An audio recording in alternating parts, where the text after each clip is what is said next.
The Texas redistricting fight has spread into a national political war. That's where we're starting the 7 from the Washington Post. I'm Hannah Jewell. It's Wednesday, August 6th. Let's get you caught up with today's 7 stories. Republicans in the Texas legislature are still trying to redraw their state's congressional map. It's an attempt to carve out safe seats that could help their party maintain its control of the U.S. House of Representatives. The midterm elections are next year. President Donald Trump yesterday told CNBC's Squawk Box that Republicans were entitled to these seats. And we have an opportunity in Texas to pick up 5 seats. We have a really good governor, and we have good people in Texas. And I won Texas. I got the highest vote in the history of Texas, as you probably know. And we are entitled to 5 more seats. To block the attempted redistricting, Texas Democrats left the state. Many of them are in Chicago, trying to run out the clock on a special legislative session which is set to end later this month. They have accused Republicans of racially motivated gerrymandering, and now Democratic leaders across the country are getting involved. In California and New York, they're pushing to redraw their own states' maps. They're threatening to add more blue seats if Texas Republicans carve out more red ones.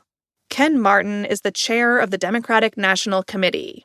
At a news conference yesterday in Chicago, he pushed back on the president's claims about what Republicans are entitled to.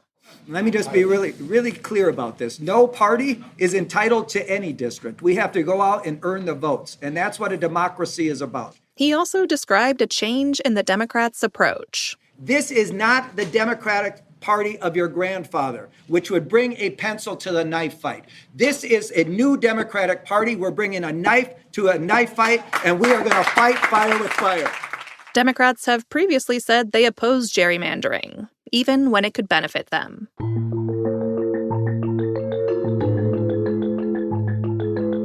Number 2. House Republicans issued a subpoena for the Jeffrey Epstein files.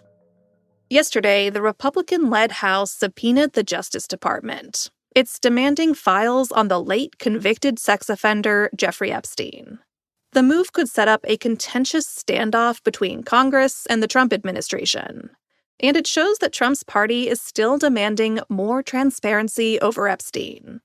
Controversy over Trump's handling of the case has stalked the president for weeks. Trump and Epstein were friends for years. Meanwhile, Epstein's associate, Ghislaine Maxwell, has been moved to a minimum security prison in Texas.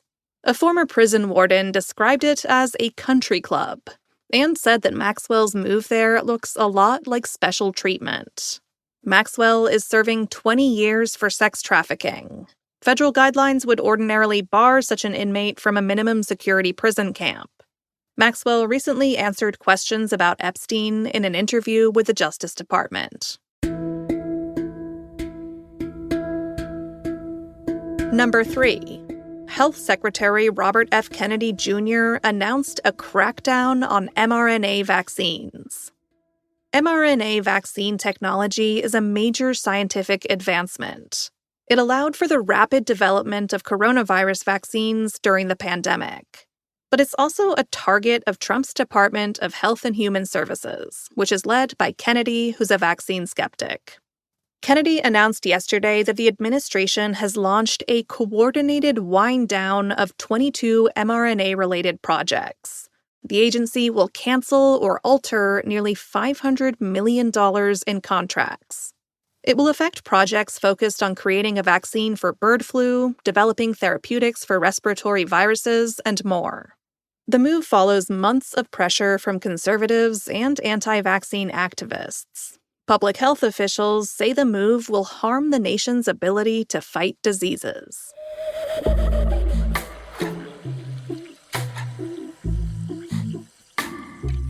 Number 4. A group of House Democrats are calling on Trump to recognize a Palestinian state. More than a dozen House Democrats have signed a letter addressed to Trump and Secretary of State Marco Rubio. According to a draft of the letter seen by the Post, the lawmakers said such recognition is necessary to fulfill the legitimate national rights of Palestinians and to ensure the State of Israel's survival. They also expressed support for removing Hamas from power. That's the militant group that controls Gaza. More countries, including Canada and France, have recently moved to formally recognize a Palestinian state. They're joining more than 140 other countries that already do so. The letter comes as Israel is planning this week to expand its military operations to occupy all of Gaza. That, and a growing number of Israeli settlements in the West Bank, would be a major roadblock to Palestinian statehood.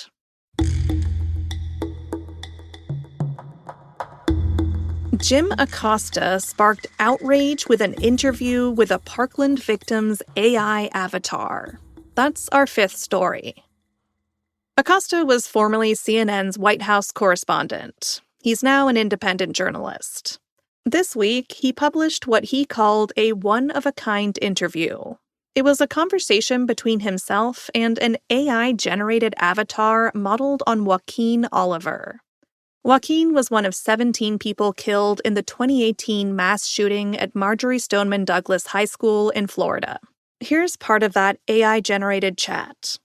Joaquin, I would like to know what your solution would be for gun violence. Great question. I believe in a mix of stronger gun control laws, mental health support, and community engagement. We need to create safe spaces for conversations and connections, making sure everyone feels seen and heard. Online, people called the interview unsettling and ghoulish. But Acosta said that Joaquin's father, Manuel, had approached him to do the story. He directed viewers to a video by Manuel defending the interview. If the problem that you have is with the AI, then you have the wrong problem. The real problem is that my son was shot 8 years ago.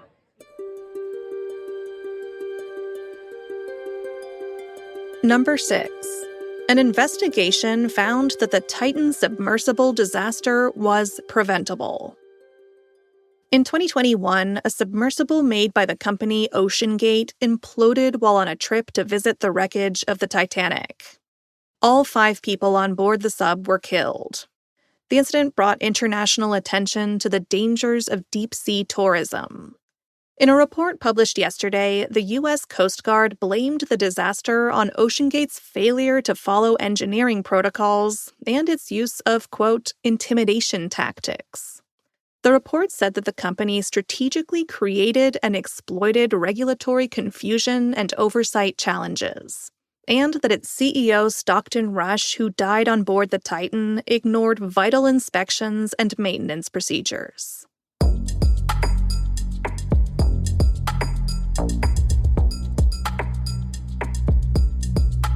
And at number 7, a Danish zoo wants to feed unwanted pets to its predators. Aalborg Zoo put out an unusual call for donations last week. It said it was accepting chickens, guinea pigs, and rabbits to feed to its hungry predators. The zoo also accepts donations of certain horses. If this has you saying to yourself, what the heck? You may be comforted by further details, or not. The zoo said that the healthy animals it receives would be gently euthanized before being fed to its carnivores. And the zoo pointed out that this helps reduce waste, all while satisfying its animals' natural behavior, nutrition, and well-being. Nevertheless, critics called it sick. And PETA had its own take. The animal rights group said that predators should not be in captivity in the first place.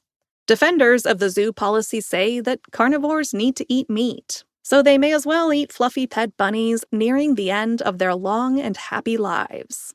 Otherwise, the lions would just be fed meat from commercial sources, and that can come from animals raised in poor conditions.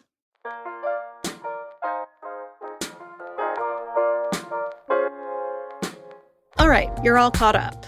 It's always a great time to become a subscriber to The Washington Post, but right now is an even better time than usual. There's a special deal happening for a few more days for a premium subscription. The cool thing is that premium subscriptions now come with 3 extra logins so you can share your subscription with family and friends, or even your enemies.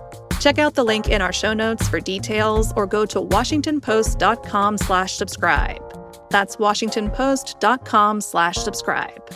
I'm Hannah Jewell. I'll meet you back here tomorrow.